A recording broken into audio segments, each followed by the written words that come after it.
This is an old school video. I haven't done one like this in a while, but we're gonna go back. The title of this joint, Young, Talented, Educated, and Broke. I did a video about 2 years ago, The Degree Myth. And every time someone comments on it, and I comment on it, I have everything linked up through social media, so it'll roll across my Facebook page. People get pissed off, especially people that graduated college. I didn't. I'm one of those dropout people. I know it's sad, right? It's very, very sad. But nevertheless, I was just looking at something, and I've noticed this trend, and it's growing larger and larger and larger. There are so many people who have a 4-year degree or even a master's who are working at Starbucks or linen and things or some bar. And this isn't to say that this work is bad. That's not the point. Don't lose your freaking mind over that. It's to say that you prepared yourself for something bigger, but you're working a job to the person who graduated high school and who's also working next to you in most cases.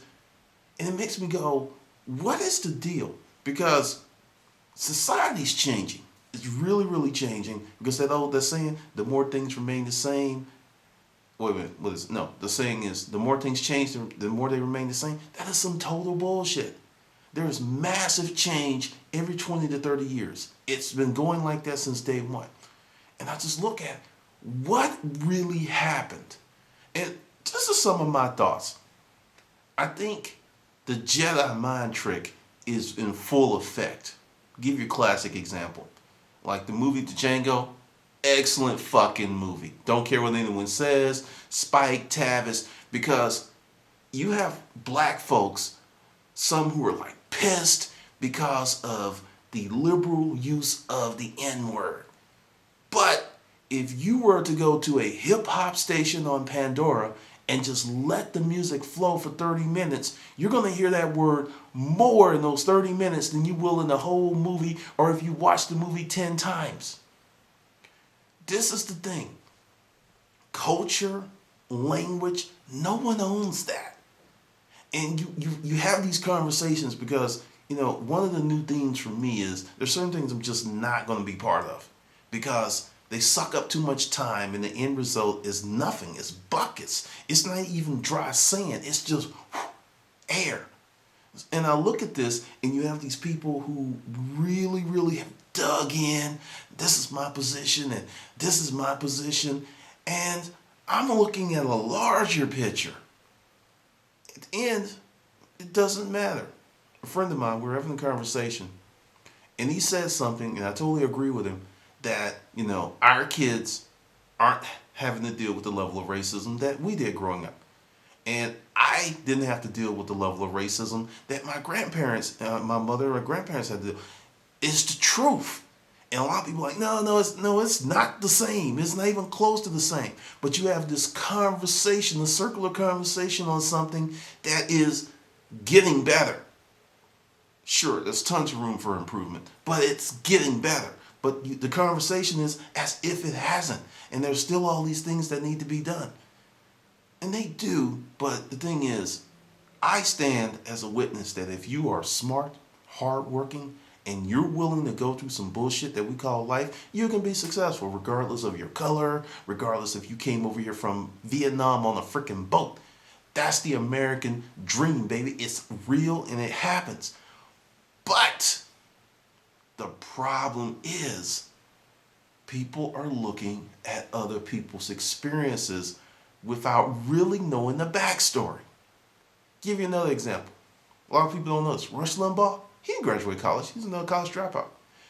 Rush Limbaugh mastered one thing, the English language, and it made him wealthy. If you can master the English language and you write well, you can become quite successful in the United States, whether you have a degree or not. That's the truth. There are many people that prove that. But you have these conversations and you have all of these people, because there are some YouTube videos that are saying the college degree is a scam. I don't think it's a scam per se. I think it's overpriced. and I think it's a rapidly depreciating asset.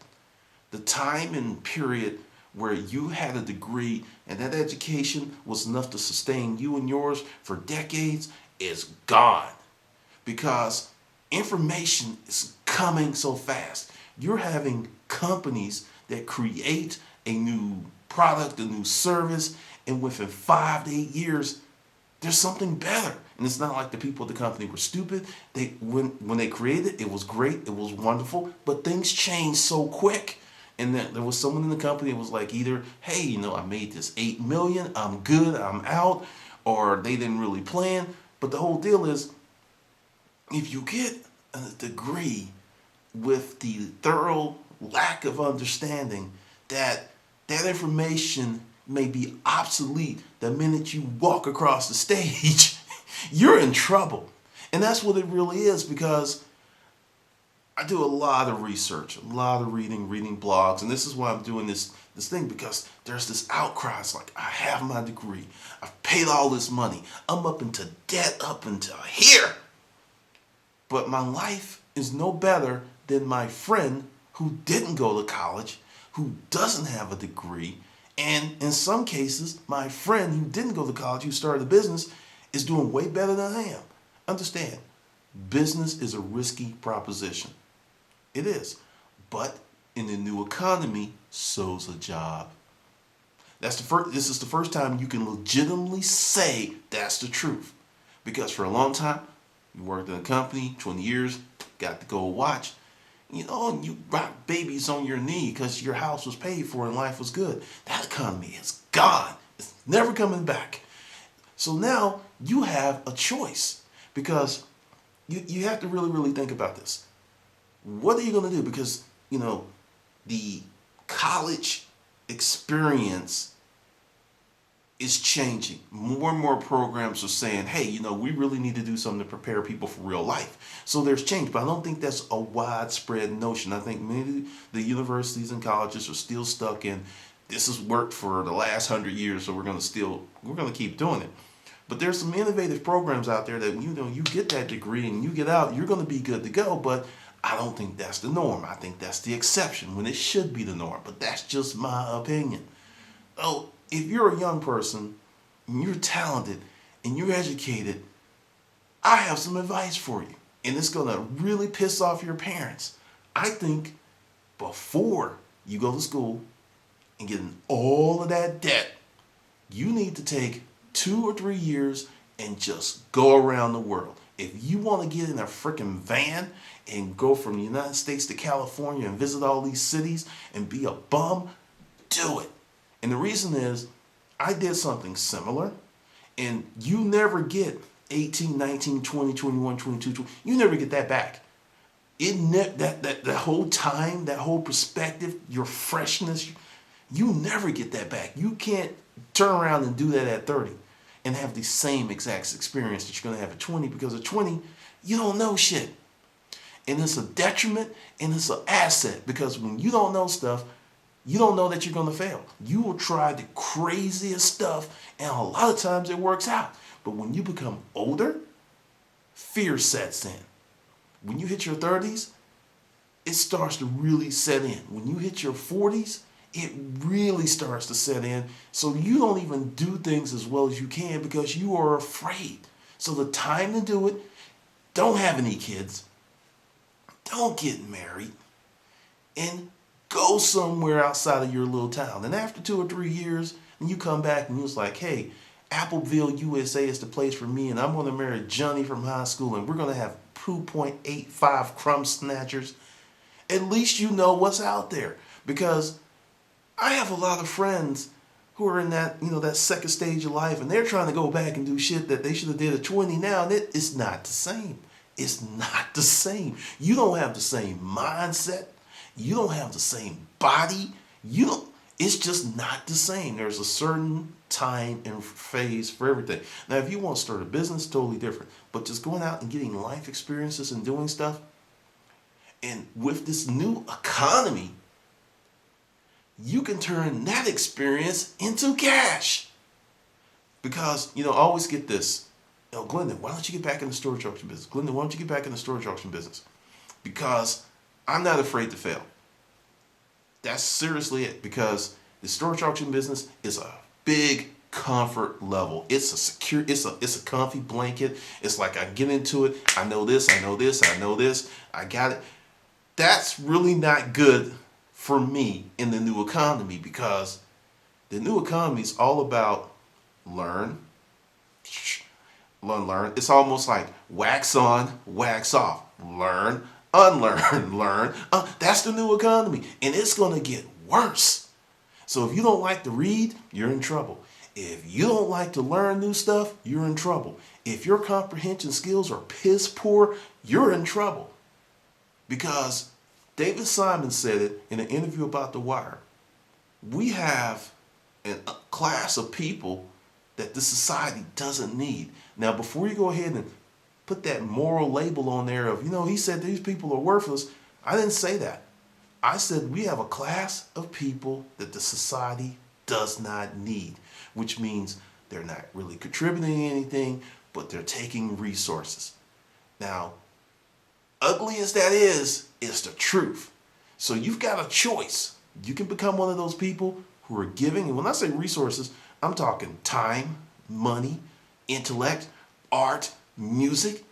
That guy that lives with his grandmother, that's in the basement, that's making beats and beautiful songs, and it is giving them away free on the internet, is contributing to the world. They're not just here going, sucking up air and resources. They're doing something. See, that's the thing, because when I say things like that, people are like, oh, it's got to be money. It doesn't have to be money. Mother Teresa, she contributed greatly to the world. It wasn't about money. It was about being a giving, beautiful person. So it's not about money. If you get in that van and every time you stop in one of these little towns and you do something for some old people along your journey, you're contributing to society. It's not always about money. It's about doing something. We have a huge, huge class of people that are just sitting on their asses, waiting for someone to come into their house, throw some logs in the fireplace, strike a match, and give them heat. That's how bad it is. And it's crazy, because you are really screwing yourself if you're that type of person in ways that you can't even imagine. Because right now, in terms of starting a business, you have so many freaking options. It's unreal. Give you an example. There's this guy. I don't know his name, but I just found him. But he, and this has happened. Several people have done this. They sold all of their crap on Craigslist and went around and traveled around the world. Then wrote about it on the blog and had this experience, and that has turned into six-figure income. Because they're giving people a methodology on how to escape the matrix. Because really, if you think about it, the old paradigm shift is work, work, work, work, work. Then when you're about old and decrepit, your knees are gone, you have a hip replacement, you're taking 8 to 15 medications a day, then you retire, and then that's when you have all this freedom. I'm not comfortable with that. That's never really been my plan. But the thing is, now, if you do two things, educate yourself, formally and informally, and stay the hell out of massive debt, you can start doing a whole bunch of stuff. There's another blog this guy created, How to Travel Cheap. Dude travels like, he actually wrote the $100 Startup, Chris Gilbo. He's got this whole thing. He travels on the cheap, 20 countries a year. I think he's like 33, something like that. He's been doing this for a minute. So essentially, the new economy, if you embrace it, can give you the things that you want now, but it may not be in the manner. And when you like doing the travel, because I've stayed in a hostel. I've actually taken a bath in a communal bathhouse in Korea. I've done that stuff. And for most people, that's like hell to the no. If it's not 3-star minimum, they're not going. To you, I say you're cheating yourself, because when you go to these other countries and you live like they live, you get a much richer cultural experience. That's just my opinion. That's just my opinion. Now, I did that. I've laid on the ground in Japan, in Korea, in Australia. I've hung out in the outback. So I have those experiences. So, if I want to do the 3-star, I'm going to do it because I know what it's like. Because sometimes when you go out there in the wild and you talk to these people, when you come back here, you will have an immense sense of gratitude because there are people who are sitting around complaining, pissed off, and by standards of probably 98% of the people in the world, their life is great. But because they're looking, once again, I missed this another video, and I seriously urge you to watch it. Barry Schwartz, The Paradox of Choice. They're caught up in that paradox of choice matrix that they have all these options because they have so many options that when they make a decision, they're still kind of like, well, what if I had chose that? So there's this unhappiness because you think that you potentially are missing out because there's so many options, but you pick this one and this one may not be as good as the option you could have chose. So there's this madness going on. And seriously, with that, the choices, all of the information online, it's enough for information overload. And you have all these people who are going like, what? So by seriously taking a few chances early in life, you're going to be better off for the rest of your life.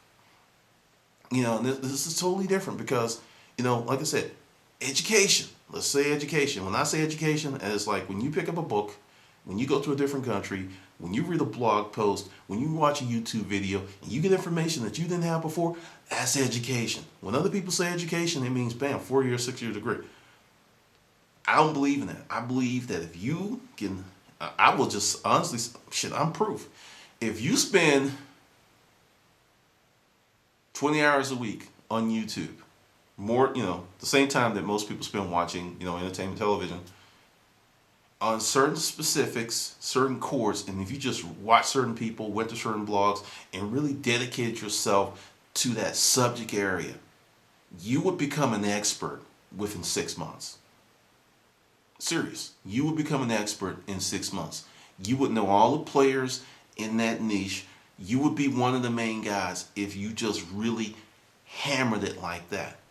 In the old economy, it took graduating college, an apprenticeship or fellowship, working, back in my day, you changing, if you changed jobs before 5 or 6 years, you were considered a job hopper, like keeping a job for 2 years and then jetting. That was not really good for your resume because it's like, man, 4 jobs in 8 years, you're unstable. Now that's what you should do. It's like, okay, 2 years here, 2 years here, because you get this experience and you move up and you take those skill sets. So what was totally detrimental to you in the old economy is what you have to do to stay relevant in the new economy. Now, what's really funny, I was a job hopper after I got out of the medical field, and it was funny because I remember when I got my second job, because my first job, because I had a job in high school, but my first, I guess, major job was the military.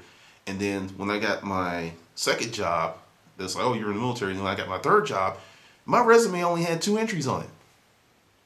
In the military 6 years, worked here 5 years. That was it. And it's like, oh, okay. I mean, the guy was like, cool, we'll hire you because, you don't jump around that much. Now, that will kill you. You are a sitting duck because if you're with a company that's not progressive, they're not taking chances, you're not going to get those skill sets that you need to compete in this new economy. So if you're with a company that's like hammering it, like Google, like you could work at Google, I'm thinking 10% of the people that work for Google leave Google and start their own business. I mean, because it's an amazing place. But that's not every company. Google is very atypical. That's not every company. So if you're doing that, and if you're young, talented, educated, and broke, you're going to have to make some totally different decisions. And this is something else that you should do. And I don't care if it's fucking $50 a month, $20, whatever. Open yourself up a Roth IRA now. That means you can't have the burger and fries on Sunday. That's what it means. And start putting money away. And this isn't to become. It's going to help you long term, but also it's going to create the ability for you to learn how to handle money, because that's another thing that's killing most people. Don't know how to handle money. It's not about being rich. It's about, hey, I can create a budget. I can create allocations, and I can actually save money. You have to learn how to save money. The big meat retirement plan does not work. It sounds sexy, and you hear it in a rap song. Yeah, I'm blowing money fast because when I get old, you have people who've made 6, 7, 8, 9, 10, $20 million before the age of 25. That when they're 30, they are broke. That is a tragedy. That's a tragedy. And if you talk to any of them, they all say that I wish I had saved something. So saving's not a dirty word. But that's kind of the deal. That's the message for this Monday. If you really have to look at the world totally different, because a lot of the stuff that your parents believe in, the shit's not going to work anymore. It's just not, unless you're in dyed in the wool certain professions. And even those professions are the subject of disruption. Everything is being disrupted. So if you learn how to live and rock and roll with chaos, you're going to be better off in the new economy. But if you like peace and disharmony knocks you off your axis, you're in a lot of trouble. Because I'm going to give you this. In 2022 or sooner, you're going to be on the highway, and this car is going to go by you. And there's going to be someone in the passenger seat, and there's going to be someone in the back seat. There might be someone in the driver's seat, and that car is going to be driving itself. It's coming. Just letting you know, it's coming. And if you are not part of that different matrix, because, I'll jump into this because, going back to the movie Django, and there was Minister Farrakhan and some other people, and they were talking about race war. Let me tell you something. Race war is not going to happen. It's just not. Most people don't give a shit. But see, this is the thing. There is a war that's happening right now, and it's a war for your mind. And there is going to be a class warfare. And it's not going to have anything to do with race. It's going to be either you have or you don't have. Those who don't have are going to be after the asses of those who do. That's it. Because if you look, I live in a very diverse neighborhood. And I look at people, because when the kids are waiting for the bus, I look at who's holding hands. And there's like couples around the neighborhoods. And I'm just looking. This group of kids that are growing up, that all this stuff that, we talk about race, on there, they're just like, huh? What are you talking about? That's just Billy. And, people don't want to see that because of their own inbred prejudice. But I'm telling you, 2022 is going to be a trip. It's going to be crazy because it's happening and you can see it. And if you're not preparing for it, you're going to be in trouble. This new economy is going to benefit entrepreneurs, creative people, investors, managers, anyone that creates something, manages it, puts it together and puts it out to the world and becomes really good at it. That's who's going to benefit from this new economy. Going back to the video I put up, producer consumer. It's going to be producer consumer on crack. So just, a little food for thought. You can chop it up. You can look at it. You can dissect it. But from where I sit, the fact that I was able to write a book, not the best book in the world, in 2009, and within less than 16 months, take that book and a blog and a YouTube channel and go to a full-time income during a recession just shows you the power of the new economy. That's it. Trust me on this. It's coming. It's here. And either you're going to be a part of it or you're going to be roadkill.